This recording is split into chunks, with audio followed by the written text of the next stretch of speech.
This is a foot switch for starting the machine.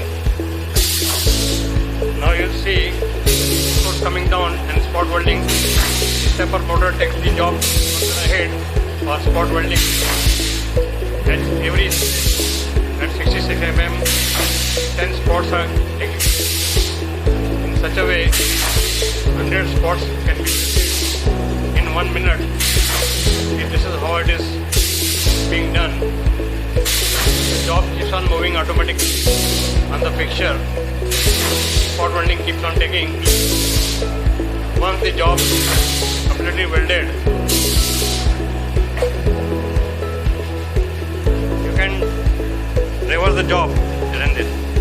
By pressing this switch so that the job comes out from the machine. Now you can remove the job.